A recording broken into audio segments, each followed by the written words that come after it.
Todo cuanto ignoramos parece siempre inverosímil.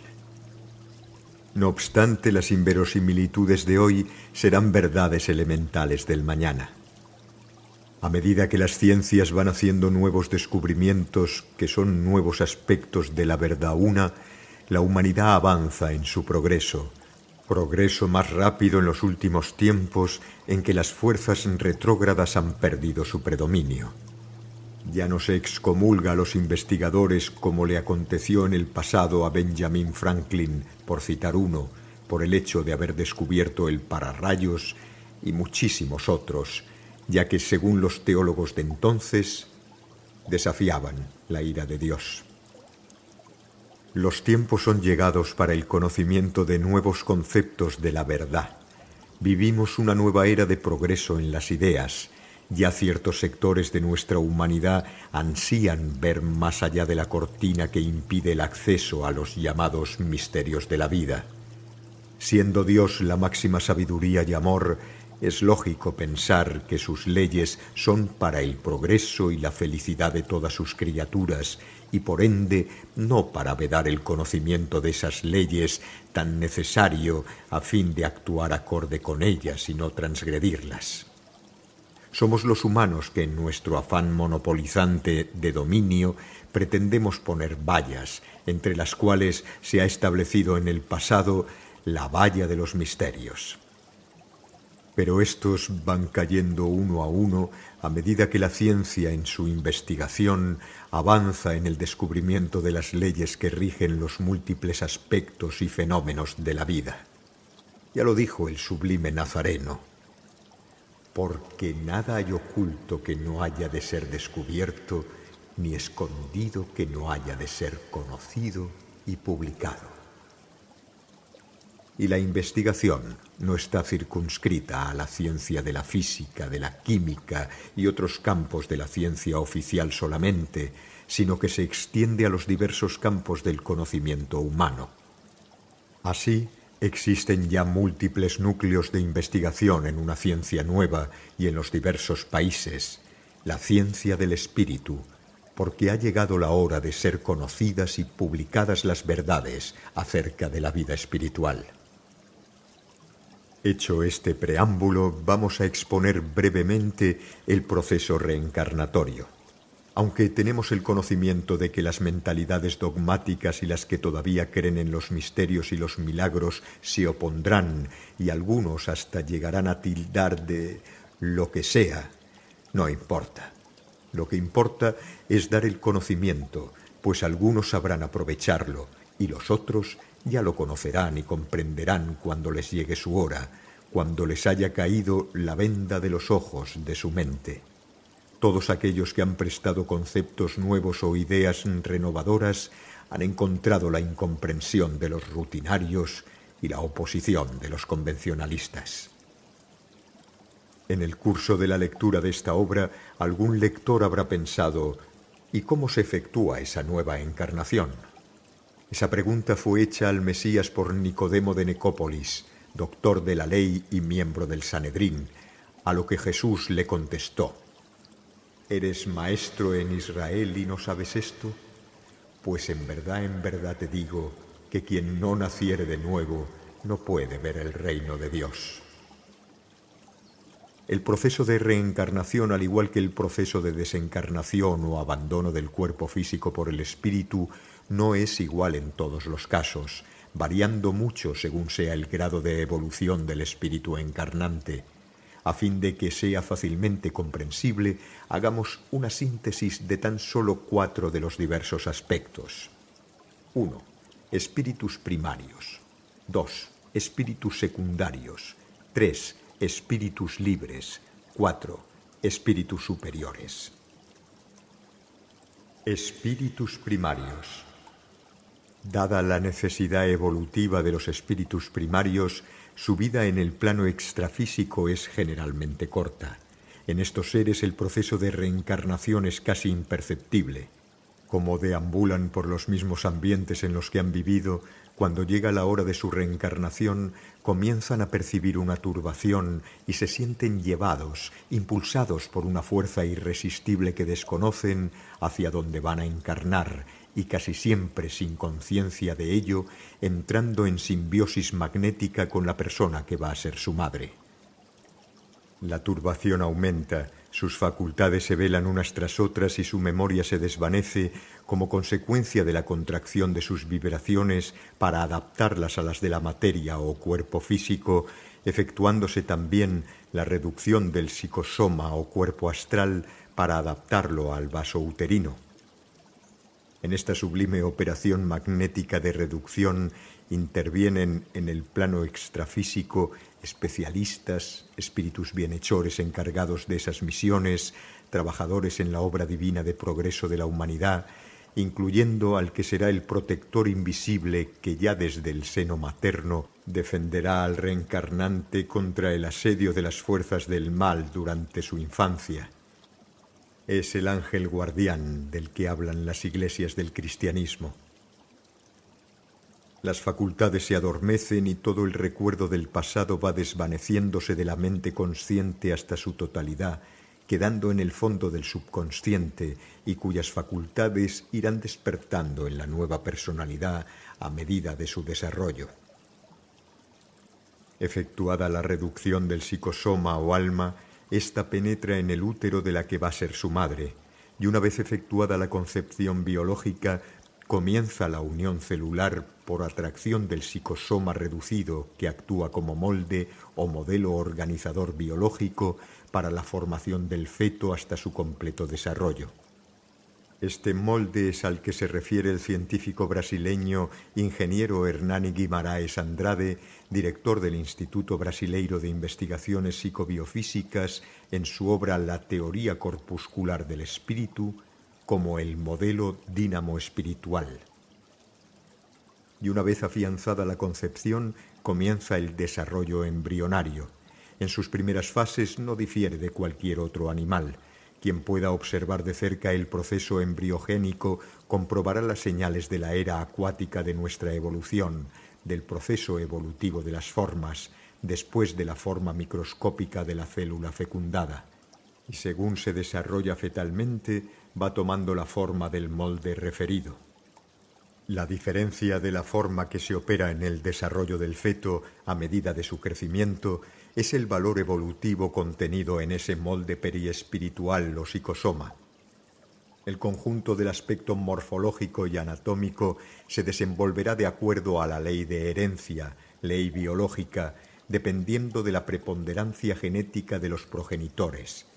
Pero los detalles característicos del individuo encarnante irán formándose de acuerdo con la orientación ontogénica de ese molde dínamo espiritual en armonía con las leyes biológicas. Desde el momento que el molde es situado en el vaso uterino, el espíritu queda ya unido a él, pero no en él, sino desde el plano o hábitat en el que se halla. Y generalmente este espíritu reencarnante ya suele acompañar y proteger a la que será su madre humana, pero los más evolucionados proyectan desde el espacio vibraciones que fortifican al feto y a la madre.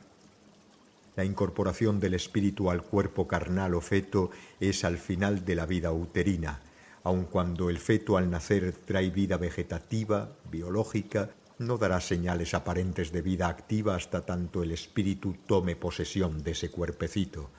Ya en el momento que el feto sale a la luz, minutos más o menos, el espíritu penetra en ese cuerpecito, es decir, encarna. En ese momento, la materia encierra definitivamente al espíritu, y es entonces cuando el feto abre los ojos y la boca con los primeros gritos. La encarnación se ha efectuado. La trilogía es completa en esa nueva criatura, pero necesario es aclarar que mientras el espíritu no penetre en ese cuerpecito, el feto no dará señales de vida activa. Desde la infancia y durante el crecimiento, el espíritu irá modelando su nueva envoltura para hacer de ella un instrumento capaz de manifestar sus facultades, a menos que traiga limitaciones kármicas o expiatorias. y para ello tendrá la protección y asistencia de un ser espiritual superior a él, que velará por él y le inspirará en su vida humana, asistirá y guiará, intuyéndole en los momentos decisivos y hasta protegerá en ciertos momentos de peligro.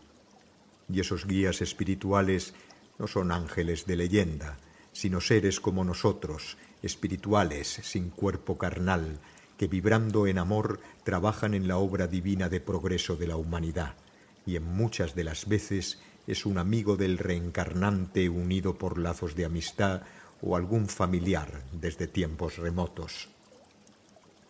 En cuanto a la reducción magnética del referido psicosoma, que sirve de molde o modelo dínamo espiritual, así como el proceso psicomagnético para el olvido del pasado, es igual para todos los espíritus reencarnantes, cual sea su grado de evolución. Múltiples otros aspectos que sería prolijo enumerar aquí difieren entre sí en relación a la condición de cada reencarnante. Espíritus secundarios. Consideramos en este grupo aquellos que, habiendo pasado ya la fase primaria, no se han desarrollado aún lo suficiente para ser libres, por lo que están dominados por las pasiones inferiores. Estos seres inferiores en el orden moral, al desencarnar, quedan apegados a los ambientes donde han vivido. Pero como el sufrimiento no es eterno, porque ello sería contrario al amor infinito del Creador, que ama a todas sus criaturas sin excepción, de lo contrario no sería amor infinito, sería limitado, llega un momento en el que el alma humana, obsesionada y ciega, pero cansada ya de tanto sufrir, recibe la luz y su mente se abre a la comprensión del error en el que ha vivido. Comienza entonces el arrepentimiento y clama al cielo, humilde y arrepentida. Y ese clamor del alma arrepentida, que cual onda telepática avanza en el espacio, es captada, percibida por seres superiores, bienhechores espirituales, que vibrando en amor responden a su llamado. Comienza entonces la operación rescate, que aquí no podemos describir, y el alma es llevada a centros de rehabilitación que existen en esa otra dimensión, en el astral, a fin de prepararla y orientarla en el servicio de auxilio a los que sufren, a la vez que recibe enseñanzas y preparación para su vuelta a la vida física, a fin de redimir su pasado delictuoso. Después de un periodo de preparación, que varía según el caso, llega al final el momento ansiado, y comienzan los preparativos para una nueva encarnación en concordancia con la naturaleza de la expiación o karma.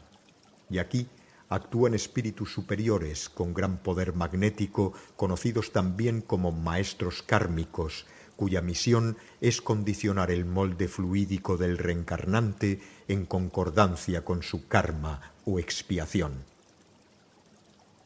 Espíritus libres. Consideramos espíritus libres a aquellos ya más evolucionados que, no habiendo completado aún su ciclo de reencarnaciones en el planeta, no están sujetos a tiempo fijo para su vuelta al plano físico, siendo esta vuelta voluntaria en cuanto a tiempo.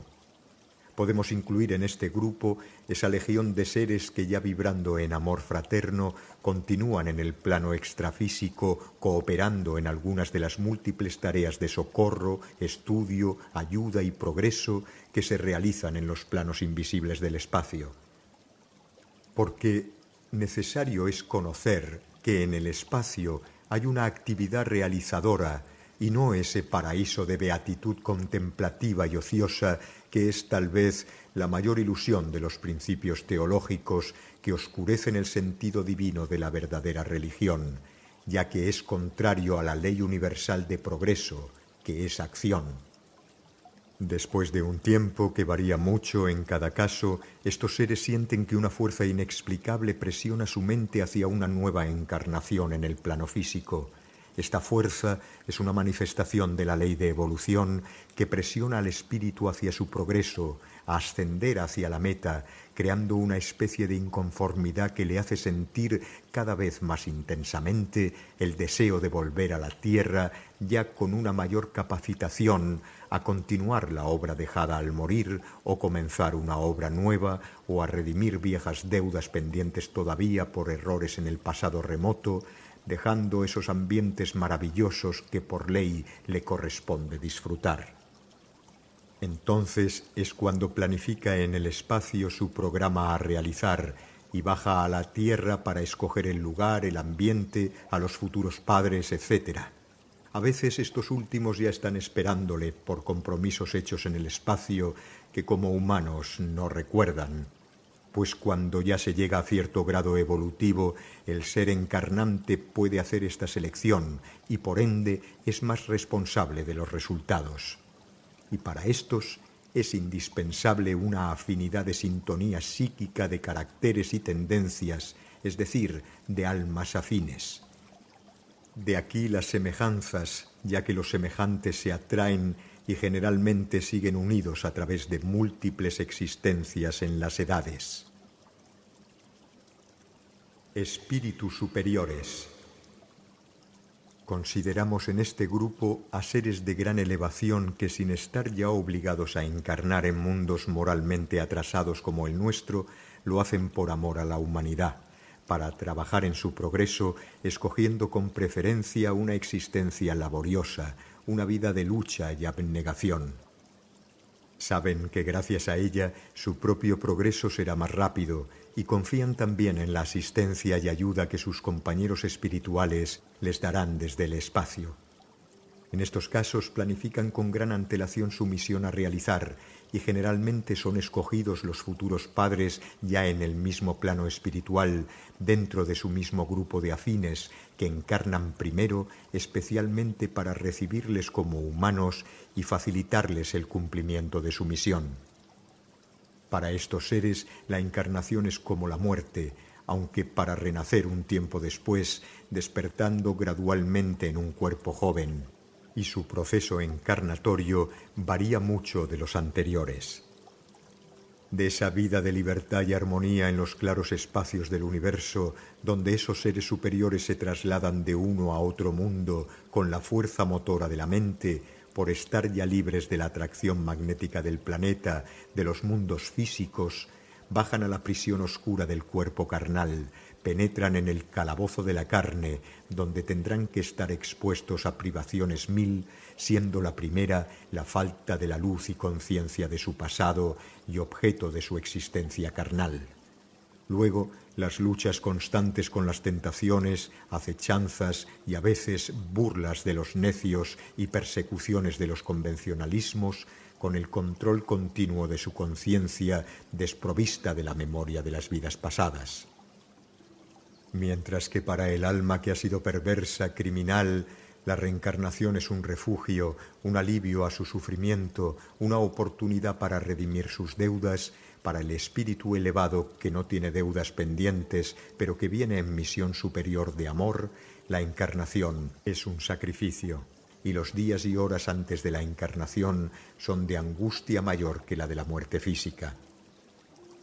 Como fácilmente puede apreciarse, para los espíritus superiores el nacimiento en la carne es la muerte, y la muerte es el nacimiento, porque para ellos es más difícil, es más doloroso renacer que morir, ya que al morir se liberan de la prisión de la carne, de los sufrimientos físicos y morales propios de nuestro mundo y pasan a la vida de libertad, a la felicidad que les pertenece, mientras que al nacer en la carne mueren a esa vida de libertad maravillosa y de bellezas inenarrables, dejando la luz que inunda las regiones siderales para bajar a las tinieblas de la materia, a sepultarse en el abismo de las pasiones inherentes a nuestro mundo y a las exigencias del cuerpo carnal regido por otras leyes.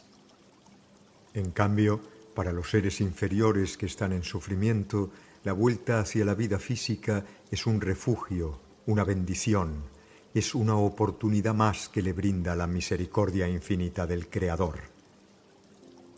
En los casos de seres muy evolucionados, una luz clara, una luminosidad radiante envuelve a la madre hasta el momento de nacer la criatura. Luego, esa claridad envuelve a la criatura que ya reposa en la cuna. Ambos casos pueden ser apreciados por ciertas personas sensitivas con la facultad de clarividencia desarrollada. En todos los casos, el feto en el vientre materno y el niño ya en los primeros 7 años de nacido goza de la protección de uno o más seres espirituales superiores que luego continuarán protegiéndole y guiándole para la realización de su destino. Debido a la gran influencia que ejerce en el nuevo ser el estado afectivo y mental de los padres, especialmente el de la madre, ambos deben hacer cuanto sea posible para que durante el embarazo la madre no reciba nunca emociones desagradables y tenga siempre un ambiente armónico y agradable, porque los pensamientos, emociones y actitudes de orden psíquico se graban en torno del campo mental del reencarnante que dirige la configuración del cuerpo físico en gestación. El período de preconcepción es la más delicada y sensible manifestación de las fuerzas de los reinos imponderables. Los padres que deseen tener hijos intelectual y moralmente superiores, entre comillas, pueden atraer seres espirituales más evolucionados para encarnar como sus hijos, mediante pensamientos elevados y acciones honestas, así como manteniendo un ambiente de armonía en el hogar, muy especialmente antes de la concepción. Por desventura, la falta de armonía y frivolidad en que viven de ordinario los matrimonios son un impedimento para que estos seres superiores encarnen en mayor número, dado su gran sensibilidad. Queda pues demostrado que no es un cuerpo con un alma, sino un alma con un cuerpo. Dicho de otro modo, es el espíritu que se envuelve en la carne, es un ser que renace de nuevo y que viene de remotas edades formando su conciencia, progresando, subiendo poco a poco la escala que le conducirá a las excelsitudes de la vida superior.